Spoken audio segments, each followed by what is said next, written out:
second segment of the show today.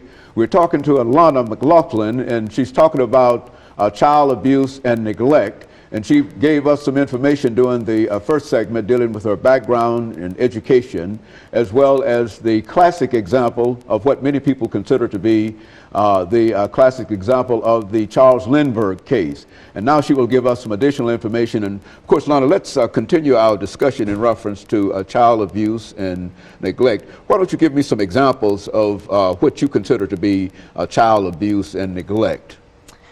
Well, I want to go far back to 1813. I'm sure nobody watching this will remember this, but in 1813, Anne Poole and her husband James Poole were at home sleeping when their daughter Margaret Poole was kidnapped by Nancy Gamble with the help of Marie Thomas. Now, the next morning, they discovered that Margaret was not in her crib. So they went to the Baltimore, the newspaper, and then they went to that, and then they used their publicity of the kidnapping to help spread the word about Margaret's disappearance.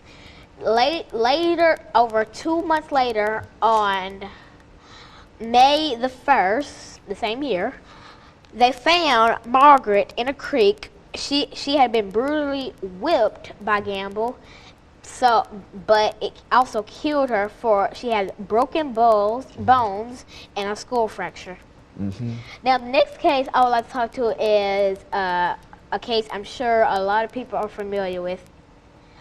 It's called the Lisa Irwin case. Now, it's still open, and now Lisa Irwin and her mother, Debbie Irwin, and her father, James Irwin. James Irwin left for his work at approximately 5:40 on October the 5th. Now, Debbie, the mother, was still at home with her two sons, Michael Irwin and Bradley Irwin. Now, they were home, and so they decided to have dinner with a neighbor, for their father was gone. So they invited the neighbor, and as the mother, at approximately like 6:40, the mother was making dinner for the neighbor and her two sons. Okay, so when the boys got done eating, they went to go watch a movie, so it was only Debbie and the neighbor. Debbie admits she had several glasses of wine and she felt a little drunk, so she went to bed. So when James came back home at 3:45 a.m. the next day, he went to the master bedroom, and apparently Michael had had a nightmare, so he was in the master bedroom, and Bradley explained everything that happened. So Michael was in the master bedroom with his mother, Debbie. So he went to baby Lisa's room, which they called her Pumpkin Pie. So he went to Pumpkin Pie's room, and apparently he saw that she was not in her crib, but her favorite stuffed animal, Barney, was still in her crib, and her bottle was on the floor. James started to panic and he woke everybody up. Then he called the 911 on a work phone that he used, and as soon as the police arrived, 50 men searched the woods approximately behind their house, and 50 other men searched all the house. So Debbie took a lie detector test and she failed, but they didn't give James a test for, they verified his whereabouts. So my theory is that the neighbors probably had something to do with this, because they left out, they didn't say where the neighbors were when Debbie went to bed. The two boys, before Debbie started making dinner, she put Lisa down because she was a bit fussy that day. So my theory is that the neighbors really had something to do with it, because they didn't say the neighbors' whereabouts during when all this happened. So Debbie went to bed, James wasn't home, and the children were watching a movie. And my theory is that somebody across the street had something to do with it, because Debbie left the computer room's window open, and their theory is that the criminal or whoever did it got through because that window was open. But now you would admit, Lana, that this case is so extraordinary, but this is quite a recent case, and I understand you also told me that this case was still open. Now, what do you mean by that? This case started on October the 5th, and it is still open because they're still investigating what happened.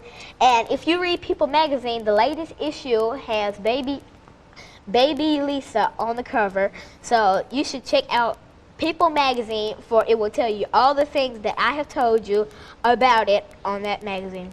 Now, that's another classic example of child abuse and neglect. Now, what don't you think in terms of some of the child abuse that you might be familiar with in terms of people at your school? Do you know any young people at your school who look as if they have been abused, and if so, what are some of the characteristics that you find in reference to these children?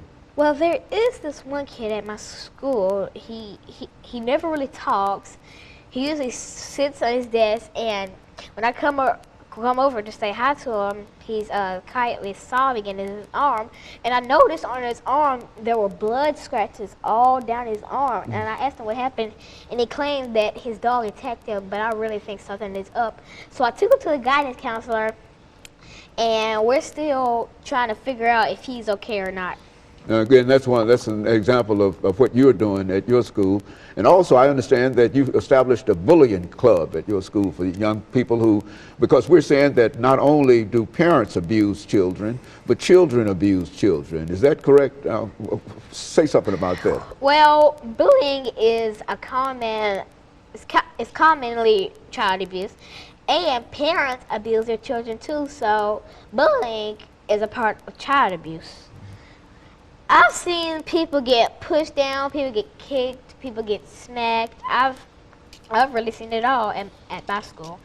And I've seen it everywhere. I've seen it on the streets. I've seen people get gunned down, and it's sad to see, because what if they're going through enough things at home? You just got to add to their pain, add to their plate.